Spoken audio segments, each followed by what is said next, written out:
In cybersecurity, it is common that we want to listen to the traffic that is on the network, especially when we're trying to debug a protocol to see if we can find any vulnerabilities. While there are many lightweight tools available for this, the most popular tool is Wireshark.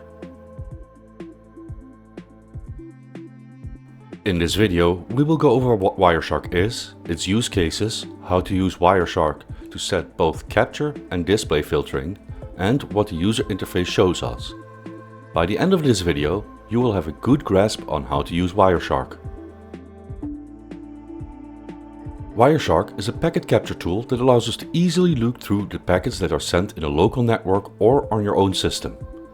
Its simple to use interface makes Wireshark one of the easiest tools to use to look at packets and their contents. In networking and cybersecurity, Wireshark is commonly used to diagnose problems with either your connection or to analyze network traffic, and it's also used to assist with debugging. We have set up a system in our cyber range that is going to create an NCAT connection to our Kali machine. On our Kali machine, we have an NCAT server running, waiting for incoming connections. This NCAT server is listening on port 8000. We are going to see what kind of traffic it sends to us using Wireshark. Before we do this, you might have to install Wireshark first. On Kali Linux, Wireshark is already installed. On other distributions, it can be downloaded using the apt or your packet manager. If you are on Windows or Mac, you can download it from wireshark.org. Wireshark is available for all operating systems. When we start Wireshark, we need to start it with root privileges, since it needs to be able to listen to the network interfaces at a low level. The first thing we see are the interfaces that we have on our system. We can select one of these interfaces to listen to, or we can select all the interfaces on the device. Wireshark will capture all the traffic that is on these interfaces. If we want to limit what traffic we want to capture, we can use capture filters. Capture filters are different from display filters but can generate the same result. With a capture filter, Wireshark will not capture any other data than we filtered, thus making your capture file smaller. Let's go over some useful capture filters that we can set. We can use the host filter followed by an IP to only capture data from or to that address. If we need to capture an entire network, we can use the net filter followed by a CIDR range. If we only want to capture a certain port, we can use the port filter followed by a port. For example, if we want to only capture data that is on the internal network, we can use net 10.0.0.0/8 to capture everything inside the local network. We can also use modifiers in each of the previous filters. We can add destination or source to ports and IP addresses using DST for destination or SRC for source. We can also use an exclusion modifier. We do this with the not filter. These filters that we just explained are just the most common filters that are used to limit the capture that we make, but there's many others. In our example, we will only select the interface that we want to listen to, so we get all the packets that are sent over the interface. In our case, that is our Ethernet connection, ETH0.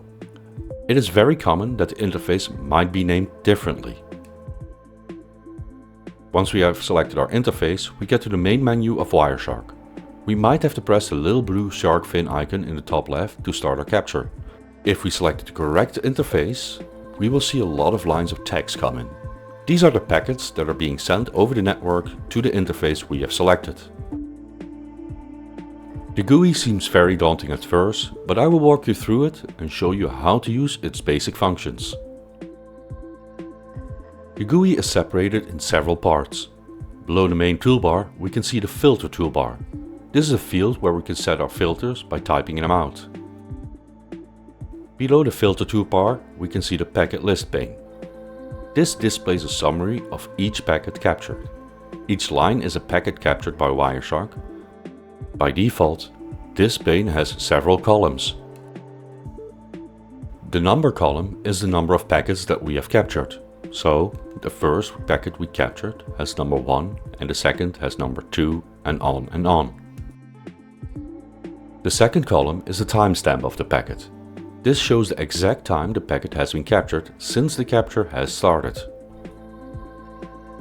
The third column is the source address column.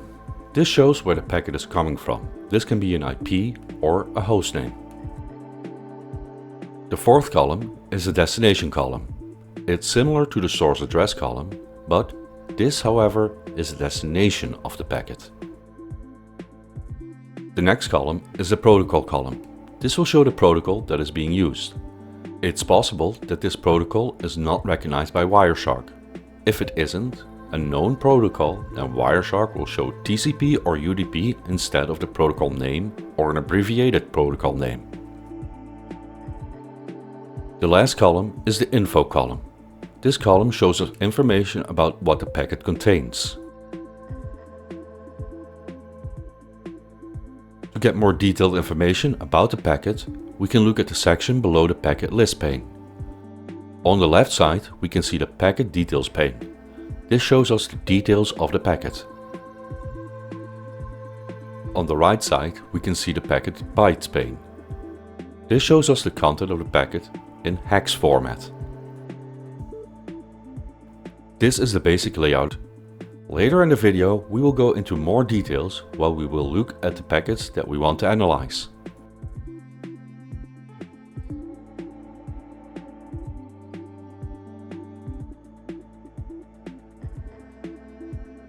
To filter out unwanted packets during our capture, we can use the filter toolbar. In this toolbar, we can add specific filters to filter our unwanted packets. This allows us to only see packets relative to our goals. The filtering in Wireshark is using Berkeley packet filtering. Earlier in the video, we talked about capture filtering. These are not the same filters as display filtering. There are many display filters in Wireshark, too many to go over in this video.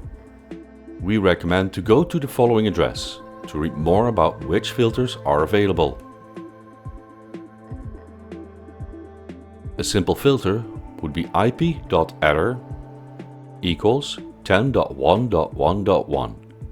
This would filter all the packets that are not on the 10.1.1.1 IP address. It uses an operator to compare values. There are many operators that we can use. The Wireshark website has an extensive list with the operators.